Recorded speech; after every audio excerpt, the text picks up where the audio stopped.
So welcome to another POFcast. I'm Rob Lancaster. I'm Minagano Kape. And I'm David Vincent. And we have with us today Gola Boyoi Gola, the Chief Administrator of Greater Pibor.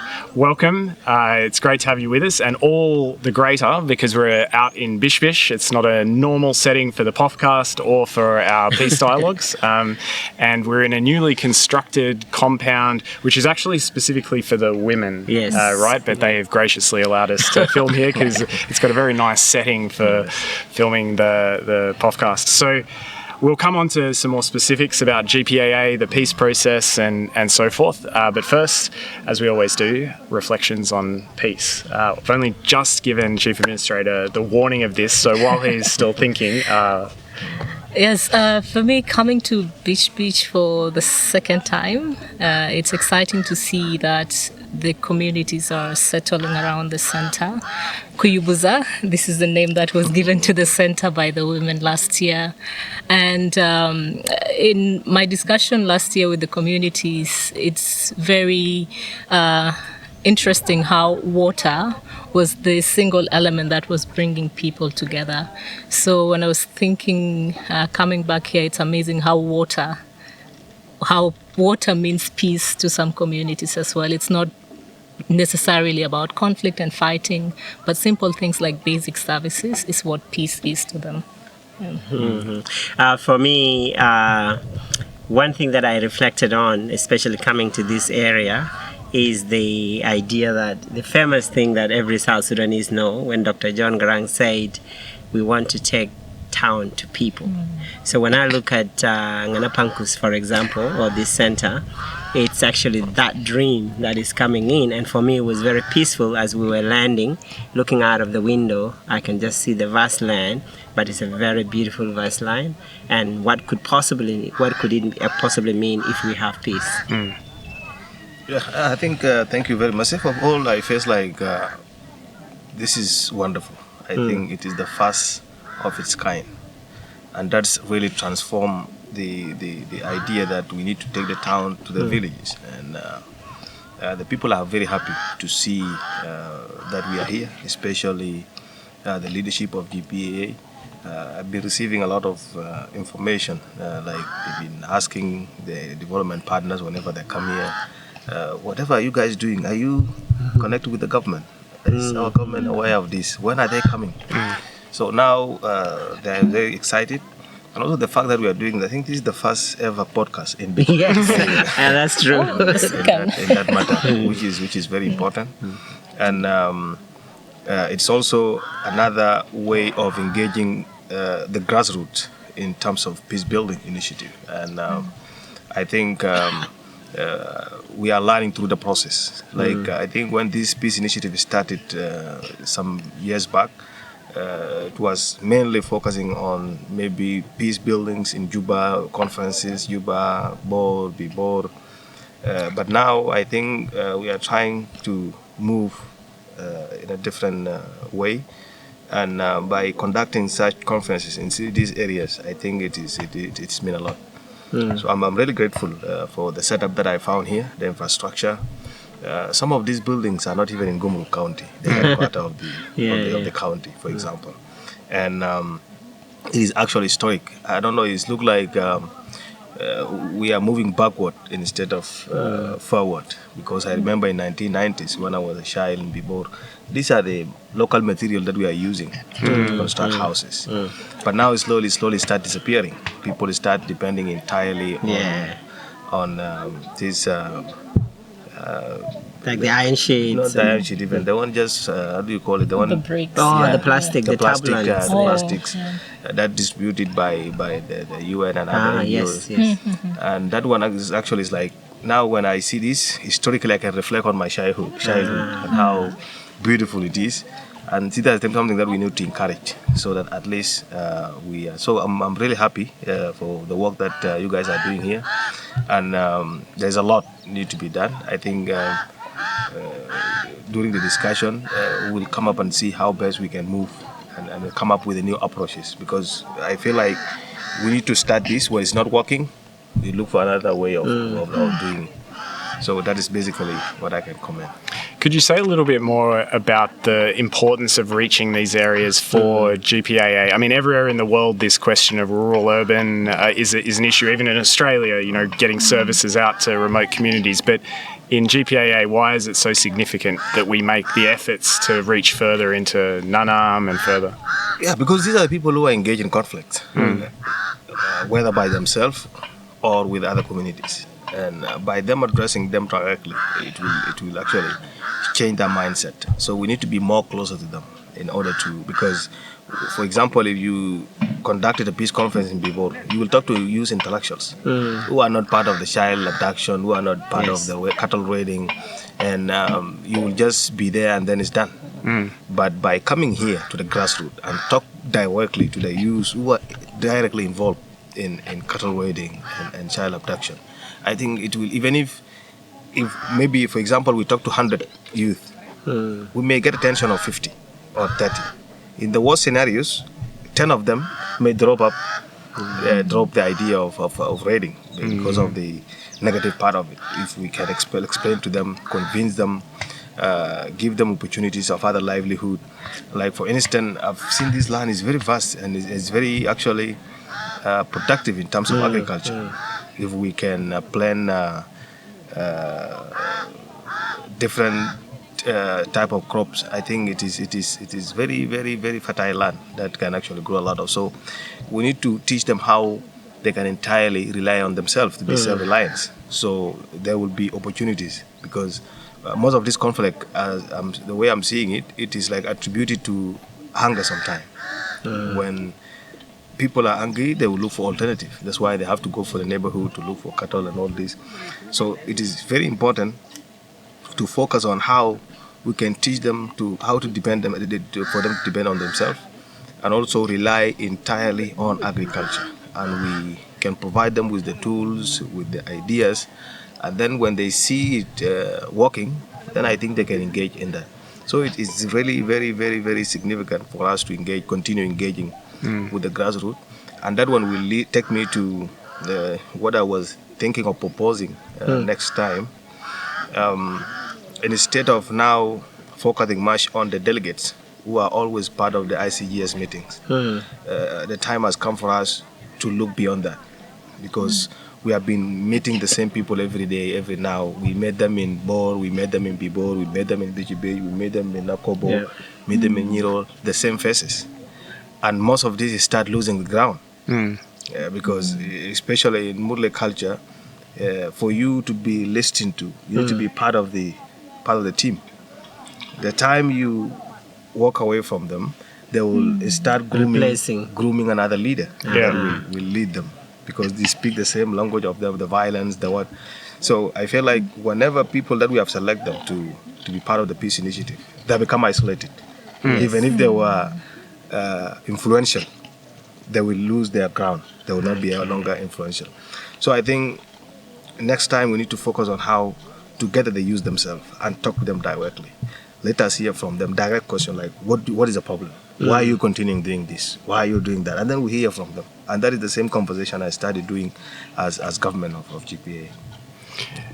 David, maybe just turning to you for a second, how does what Chief Administrator is describing relate to what you've been seeing day to day in the engagement so far in the communities across? I think I would almost concur with His Excellency, because what we've learned over the years, when we first established the ICGS, or Inter-Communal Governance Structures, yes, indeed, we had similar faces. And one very famous face is Achop, who comes from that side of Likwangule. And I think over time, the objective, I think Achop has met the objective, because he stopped raiding, he stopped all these things. But the truth now, which we are now learning, is that once you step out as a leader, then it changes. And that's what I think even this afternoon, it is coming out quite clear that we are no longer engaging the right people. And so the Chief Gulage and then the commissioners were coming in to sort of address that by saying, let's look at the social fabric, or let's look at the HSET system And through that, we begin to work out. So today, to be honest, I've kind of realized that, okay, so people get changed. Whereas in Dinka and Nuer, they have one leader, Exactly. and who when he speaks, everyone listens to it. But now, with these dynamics, we kind of knew somehow, but we didn't know the little part we were not aware is that, for example, once we identify someone like a Chop, we thought then he remains relevant. But now we are discovering that they don't remain relevant anymore. And the biggest complaint for us, as always, is that this is sporadic attacks led by some criminal youth, and then the blame just go around, or the whole community is blamed. And now we are understanding. So now, one of the things that will be resolved, hopefully, is that we need to go back on the table to identify who are these new emerging leaders that we can start working with. Are you able to share a little bit more about the age set system? I mean, we've had conversations about this, but just for those who may listen and don't He actually wrote. There's an article about it. We can share that in a link with the podcast. Actually, I was just focusing on the structures of authority, because most of the people feel like Murle age set had no authorities. Like it's just a group of people. Like there's no leader within. Like it's just a random movement. Like when HZ come with like 500 in number or 1,000, they're just there. Like the decision, of course, decision made in consensus. But we have what we call the red chiefs within the HZs. Like for example, if you are red chief, then your son automatically assume the leadership of being a red chief. So these are the people who have final say in the HZ sitting. When the HZ sit like this, but the decision, they will discuss on issues, deliberate on issues, but then the final say, it always say by the red chiefs. And they have their own seniority within their clans, because you have like 3 or 4 type of clans. Then the seniority based on that. But most of the time, the decision made as consensus, which means we have like a multiple center of decision making. There's no one man that can decide over the people. And given that, even if you convince one, like if you went to an age group and you find one leader, which is a red chief, is more influential, and you took him out, after some time, one will come up. And they will groom another one, even if he's not able to convince people. But for the fact that he's a red chief, immediately he'll assume the leadership, and his say can continue working. And the worst part of it is that most of the time, like yesterday, we had an incident of HZ fighting among themselves, and 5 people were killed in that incident. Just 2 hours from here walking.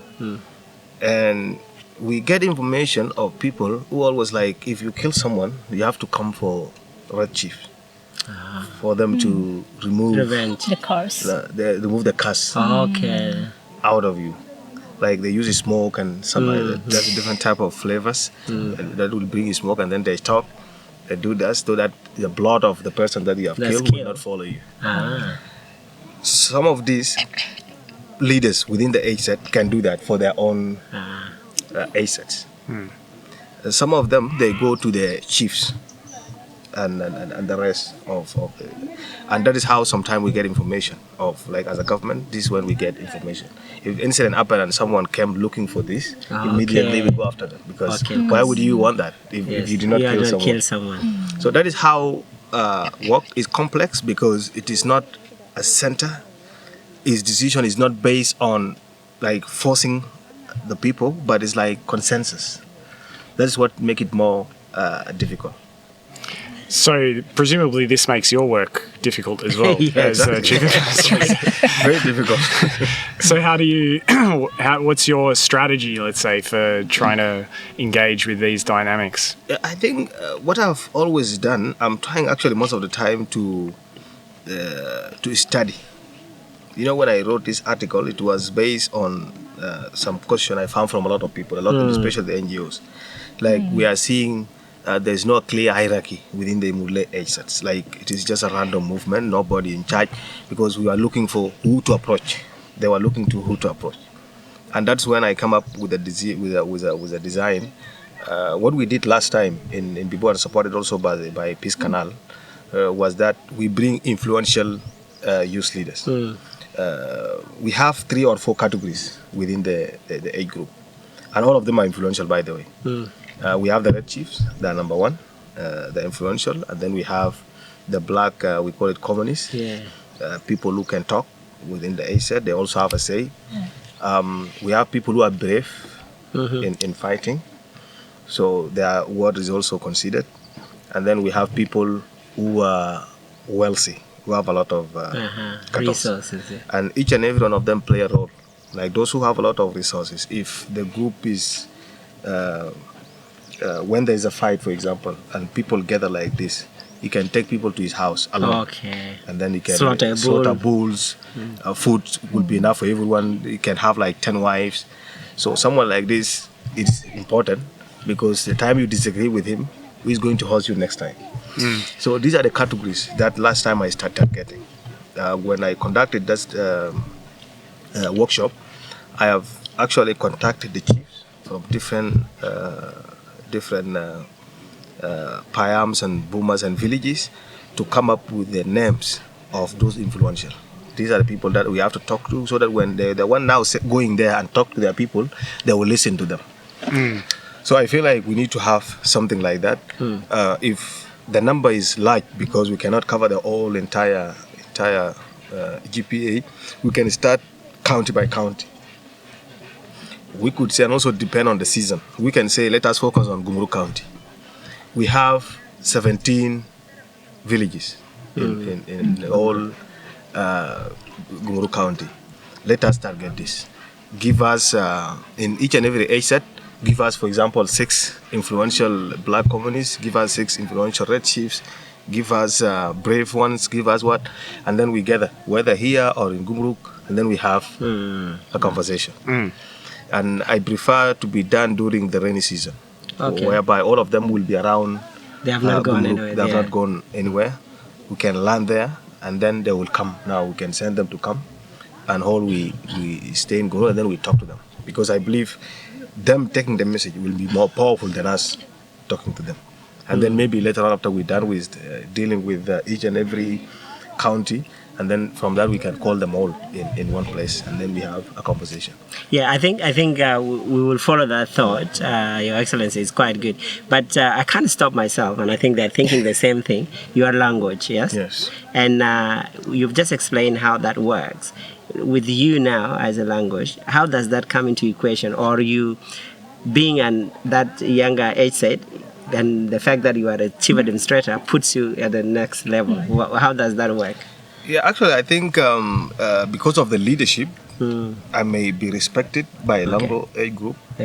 But then when we go for arrangement of the sittings locally, all these titles are not there. So you'll be somewhere else. Even I remember we went to one of the villages. We have what we call Nyamananya. Yes. Nyamananya is those cattle that have been raised by the owners, so that those who sometimes they put their owners in different way, different styles. So this is what we call it, Nyamananya. It's always for the braveness. It's always when people come there. Then when you kill it, then you have to talk now about the things that you have done to your age set and all this. So I remember we went there in the village, we sat, and then the cattle were killed. But for it to be cut, we are waiting for the only one person from Lango age set to come and do it. Even though you are there, Even though you cannot. I cannot, because he was the senior. Yeah, okay. Wow. So this local arrangement, because I'm not a red chief, it is not actually. I'm only using my powers as government. But in terms of those local arrangements, I'm very far from the hierarchy. Okay. Which is some time. But actually, when I said last time, we have some leaders who actually manage to have 2 at the same time, like late Sultan Ismail, like David Yaoyao. Yes. The red chiefs and political leaders at the same time. That one give them more authority, and because sometimes they can use even cursing instead of just using. For us, we use maybe military power, but most of the time they fear about cursing. Like they will tell you, don't do that. If you do it, then this will happen. Do people even in town fear the cursings, or it's only people in the villages? Too much. Even some of the cases, we resolve them through cursing, by the way. Can I tell you a quick story what had happened? Is it 2022 when we did Sultan Barachoj, late Sultan Barachoj did a ritual. So the Nuer, the Dinka, everybody came in and they said, we have to do the ritual. And so we went in Likwangule across the airstrip, and then the spear was broken. They broke the spear, and then they buried the spear, and the ritual was done. And everyone was happy. We walked away. Then a couple of months later, the late Turiel came back and said, you know what happened? The Red Chief's sons undid what we did. So they went ahead and undid it. Yeah, but if it is that powerful, I always wonder, why are they not cursing the youth who are raiding? Yeah, because as I told you, they have their own Red Chiefs. Oh, Some of them even can be more powerful than the chiefs. The chiefs. Yes. Oh. And that is I think there's only one incident whereby, like for example, and for you to prove that is very powerful, at some point people can like fight, and then someone was killed, and then everyone was like, no, it's not me. Now they will bring you, the two of you, to the court. They will tell you we have no problem. We will set you free. Okay. But we have to do this. You have to do the ritual. Like there's a blood from the cow. You have to drink. And you find most of the people run away from this. They can't. When someone starts running, automatically it is him. Yeah. Okay. And that one actually sometimes is undoable. Because they will start by someone who is going to undo it.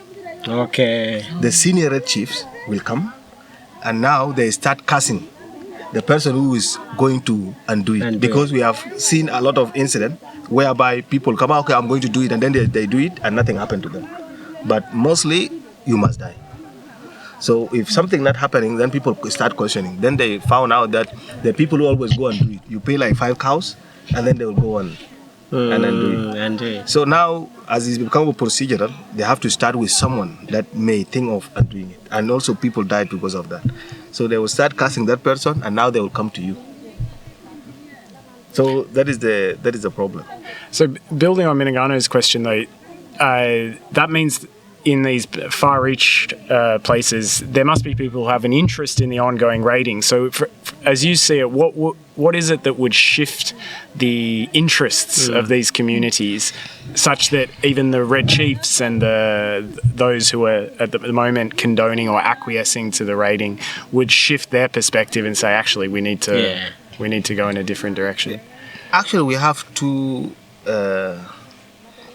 reasons, or two, I don't know how to put it. Number one, the fear.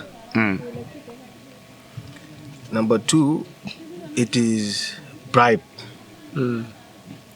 So most of the time, even as a government, when we come like this, the chiefs will say like, okay, I can tell you it is Mr. X and so.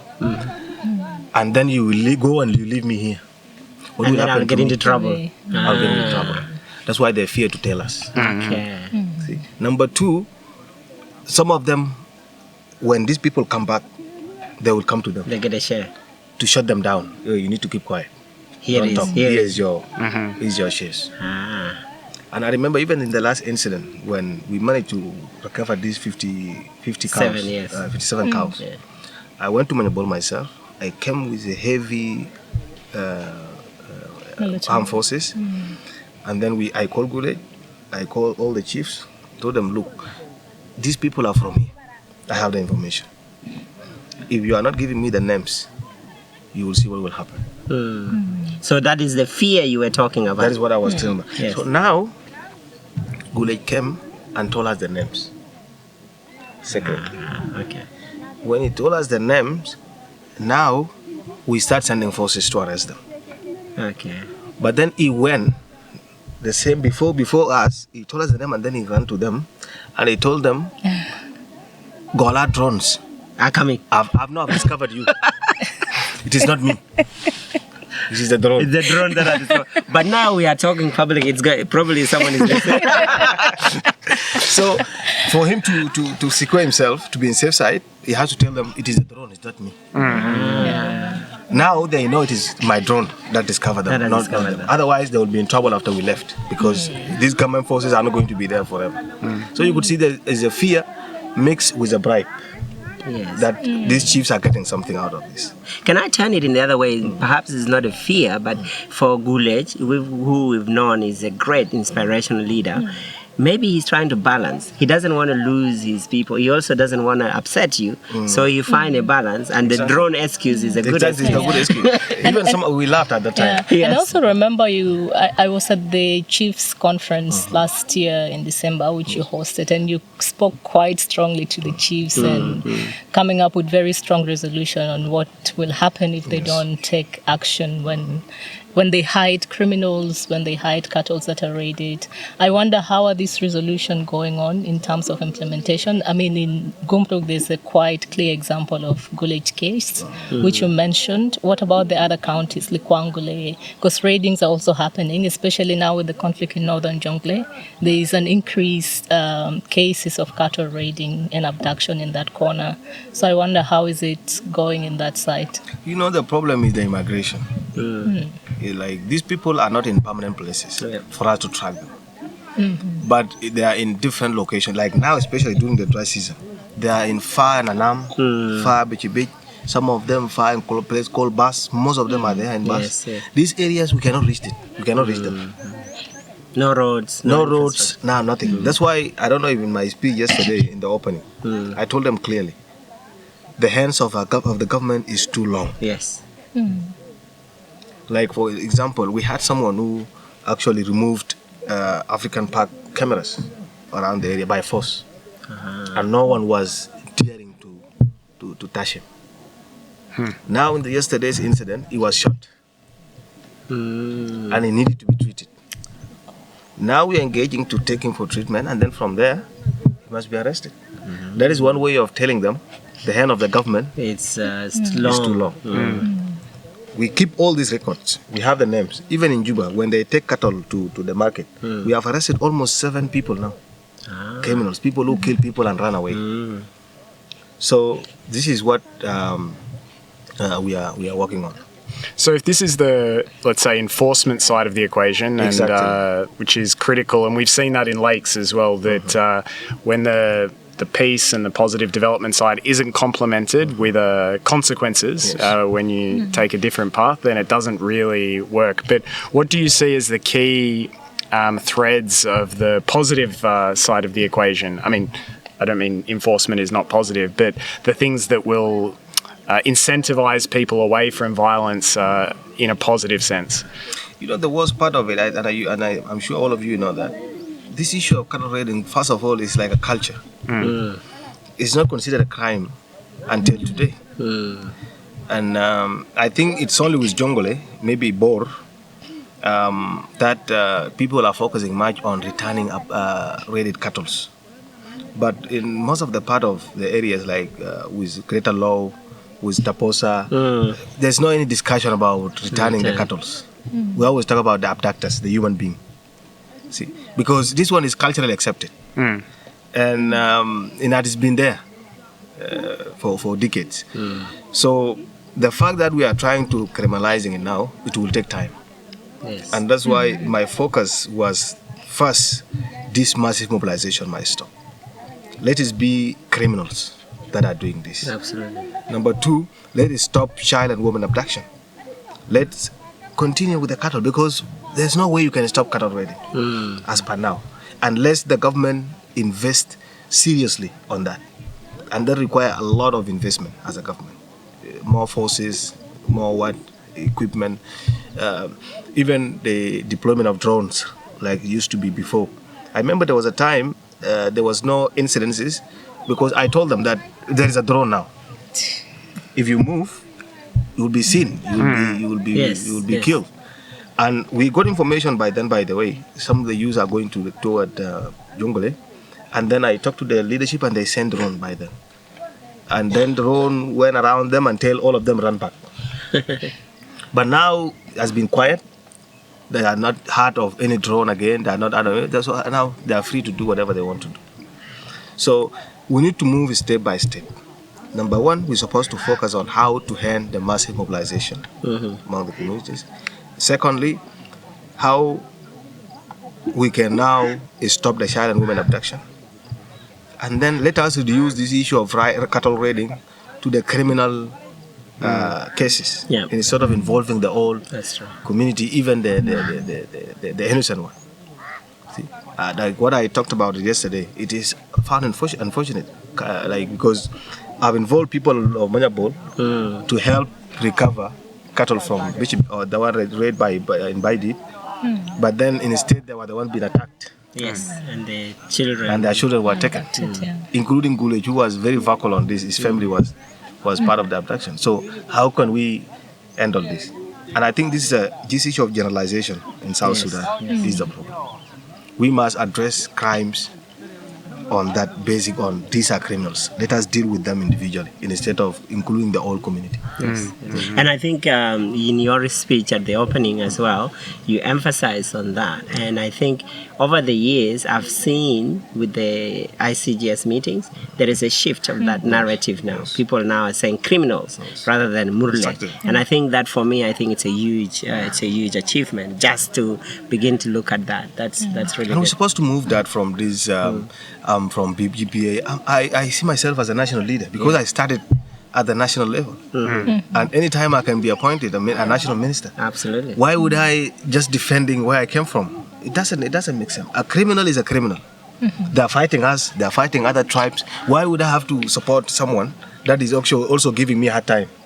We have seen road ambushes, we have seen a lot of innocent people get shot for no reason, they are killing themselves. So why would I say that what is happening in Jonglei is a tribal based target? So these are the things that we need to work on as leadership of Greater Jonglei. And also the biggest challenge that I've seen, because I feel like sometimes I'm doing a lot of research on these issues.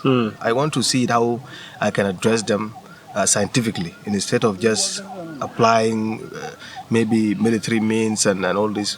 Sometimes I think critically. If you see the variety of the two states, there's a variety in incidences. Like what is happening in Jonglei is different from what is happening from Atlas. Number one, I'm saying any incident happen from that side is well coordinated, well supported, well blessed by everyone, and even funding. And I remember even in the last incident when they attacked Manyabol, I asked them to issue the same condemnation letters. They were like, no, these people, they're following their cattle,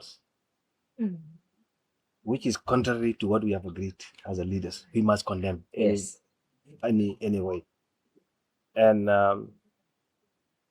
in our areas, whatever is happening is isolated, is not supported by the government. And the question always is like, why are you not having control over your people? Without looking how the terrain, if you look at GPA, it can maybe 3 times Jonglei State in terms of the vast land and all this. And now people are moving like from season to season. During this time, it's very difficult to find people.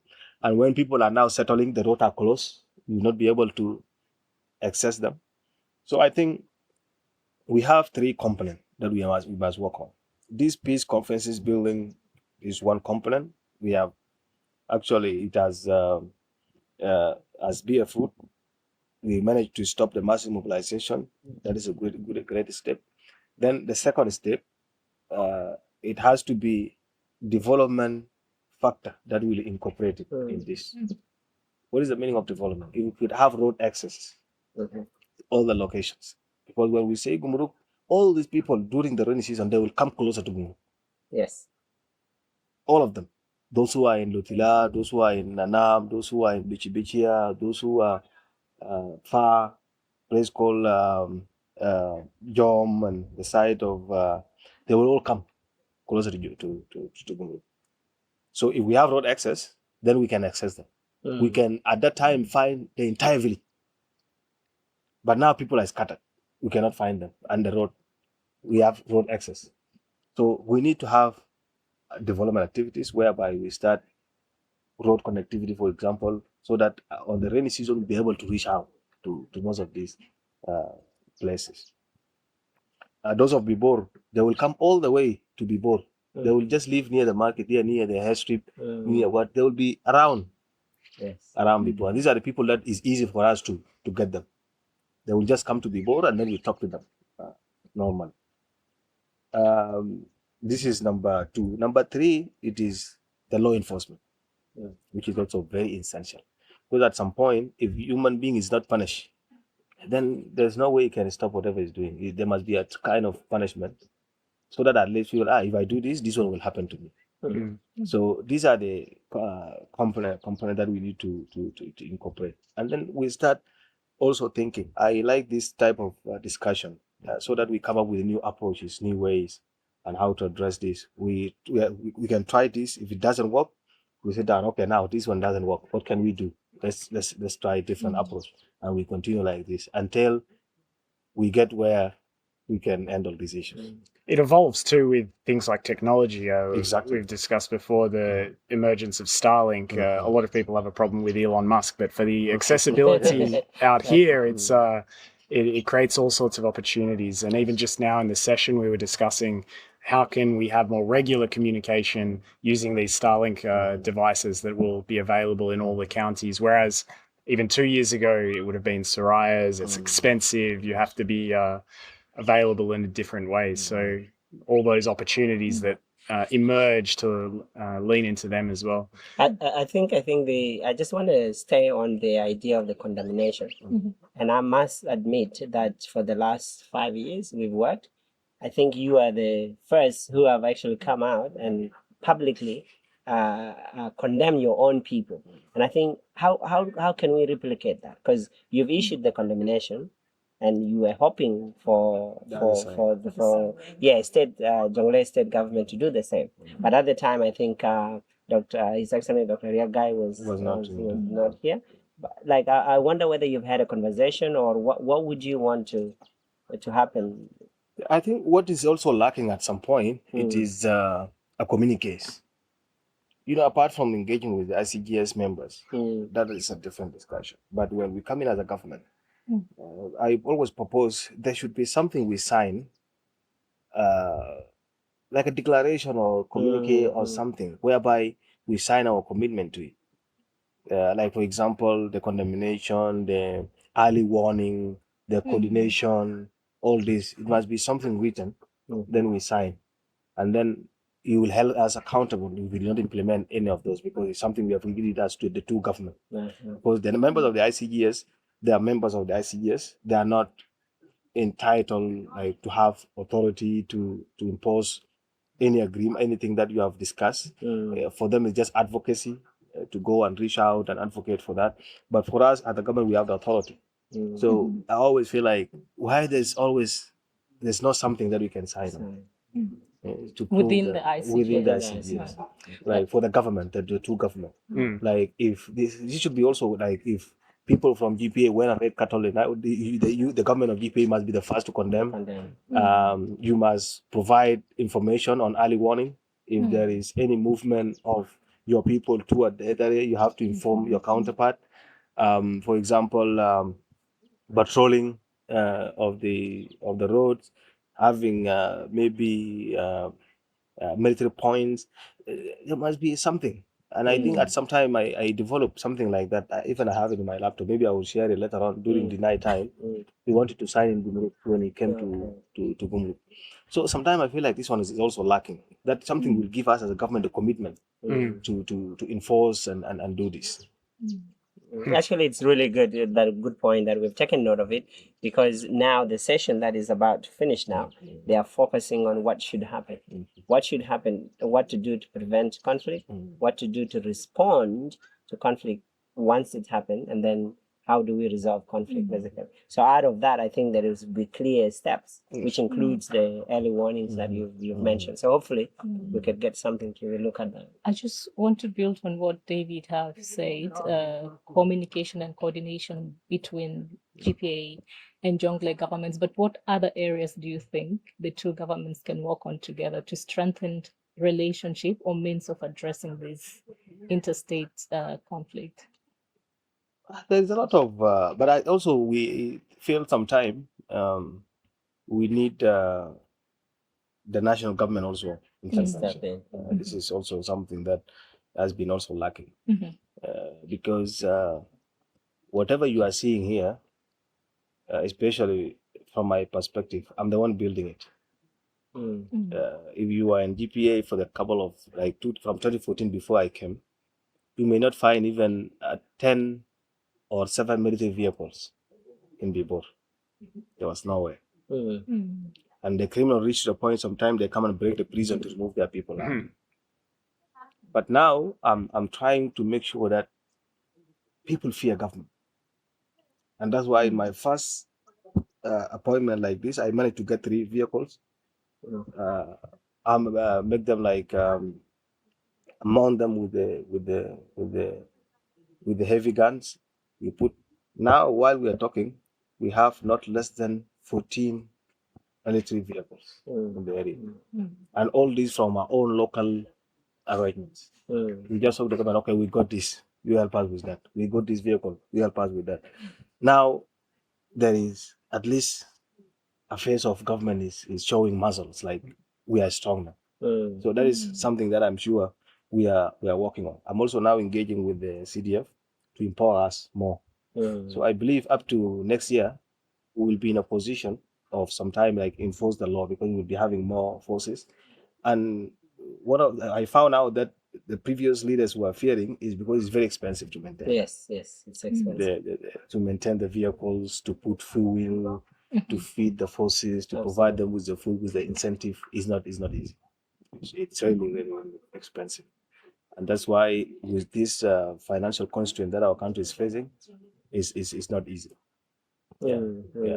What's the message to communities on the opportunity side? So it's one thing to have that fear component, but at the end of the day, people want to be able to flourish. They want to be able to get married, and they want to be able to have their livelihoods. So what's the vision that you're going to be selling to people alongside the fear of the long arm of the government? What's the vision that people can get behind in places like Bichibich and further out?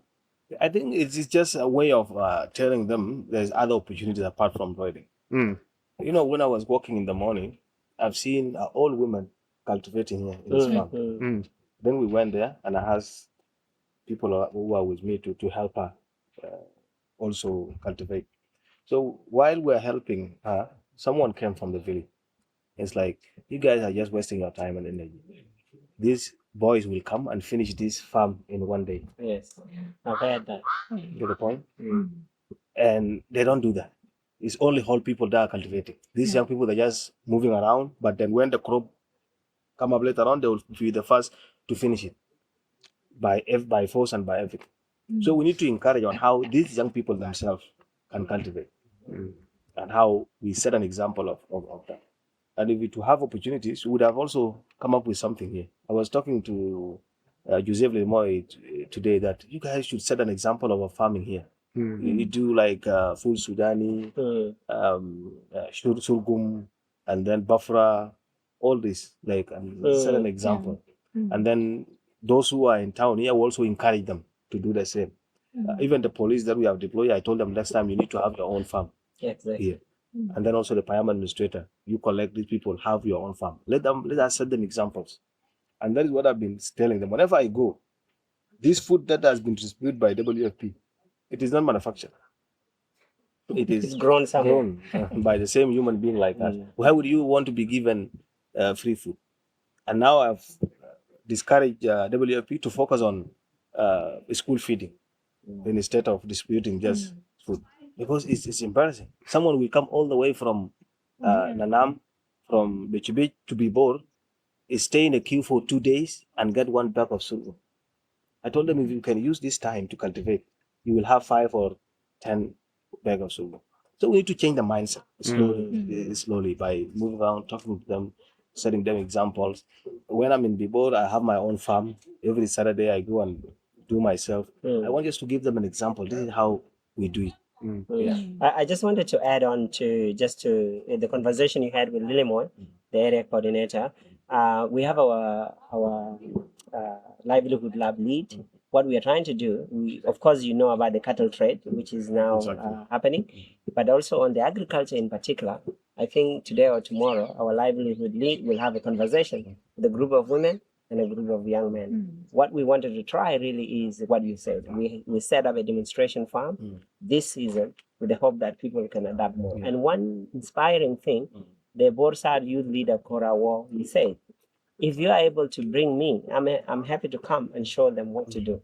So I think it's in the line of your vision of what we are trying to do. A small step, but we'll get there slowly.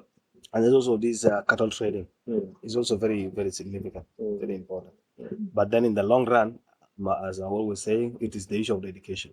We manage to support education and all this. It will take time, but we must give it a try. It's not easy. Well, we're now soon competing with the light, so we should probably wrap up. But any final thoughts?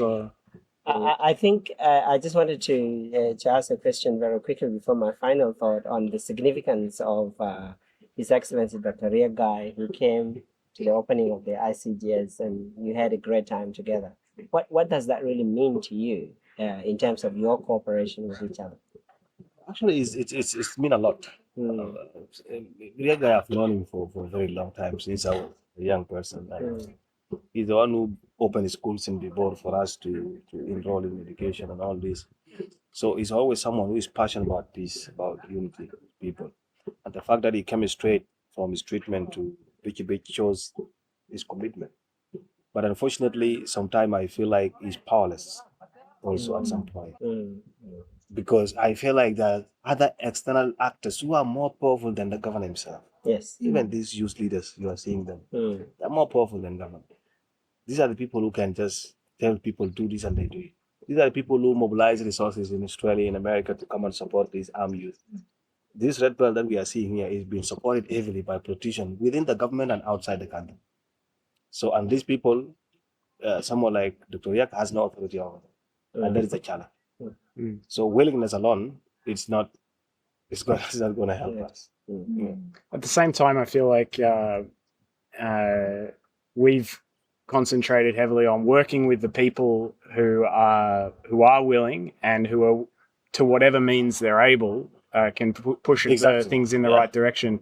And the more we have people, whether they're commissioners or governors or chief administrators or women's representatives in the counties that are pulling in that direction, it makes it that little bit harder for these other characters, whether they're in South Sudan or in the diaspora. But there's also something very important that I've never mentioned. In politics, you have seen, for example, what happened in Unity. It may look like it is just a coincidence, but if you go deeply, you may find there are some politicians who have in that. The same thing with our areas. If our politicians sometimes fail to remove us through the political lobbying, they will now contact people from the villages to go and do that, so that the leadership will look weak. That they go and do it. The same thing also happened in Jonglei. Some people may say, it's okay for us to move here. Let us mobilize these young people and let them go do this. The same thing happened to us also. So at some point, politics also play a role in these problems. Yeah, it's a process constantly under pressure from all sides. Minagano, final reflections. Well, I think your coming here is quite positive, especially to the communities. Thinking about the reception and how people come from different villages, and for a place that is probably seeing the presence of government for the first time. I think this is a good sign, and mine would be maintaining this presence will give people hope even to settle more in some of these areas and to venture in some of these positive aspects of peace that you've talked about, agriculture, settling back and looking for other alternative means of livelihood as opposed to cattle raiding and stuff like that. And just like you said, law enforcement is equally important as we also try to encourage the communities to adapt agriculture and live with the different needs. I think just building on what Minagano said, it's a huge appreciation to you, really, because with your support so far has pushed us to where we are. And despite all these aspects, I think we really need to keep going. But one thing that has worked quite well with our work in Lake State is the government backing up what we do. And for me, I think if you come strongly as you are now, I think we will be able to get somewhere with the work we do. And I wanted to mention, and I think you are aware, the basket of resources is reducing. And when it's reducing, then the responsibility shift towards the government. And I think you have to be ready because at the end of the day, the weight is coming towards you. And if there is a way we can work to support you to be ready, that would be great. Yeah, I think one of the negative part of this visit here now, I think most of these people, there's something in them. There is something fishy. That's what I call from the chiefs. Most of them, they are fearing that Gola knows everything. If we go there, he will arrest us. That's why you see some of these young people did not show up because they are afraid. And I feel like there's something in them. Why are they afraid? So maybe there's something that is they know that they have done wrong. So and the discussion is always, Gola knows everything. If you go there, it's going to hold us accountable. So now they start, but we'll be able to arrange that. So we are not going to leave it only for the peace partners. Yeah, the government, we have the biggest role. I always believe like whatever you guys are doing, you are helping us. We are supposed to complement the policies that we already have, but we cannot entirely rely on you. It doesn't make sense. So you keep your engagement. And one thing that I want to put it across as final thought is that let us keep the conversation, despite even if there is attack now. While we are talking, the peace should not stop, because I believe in negotiation while people are fighting. This is the only way. But we feel like no, because even for the commissioner to come here, it was me who tell him, no, you must go. There's no way out. But for him, it was like, no, these kids were just abducted, people were killed. I'm not going. I tell them, no, there's nothing like that. Even if they are now in Gumruk and there is a peace talk, we must go there. So that is what I want to encourage Peace Canal and POF to make sure that this conversation, this peace conference must continue going on. Even if the sky falls down, we must have this engagement because that is the only window we have to be able to minimize the problems. Yeah.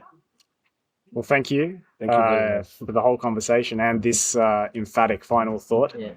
It's great to be able to have this opportunity, and hopefully we'll have more of these, not in Juba, not in towns, and further out this way. Thank you.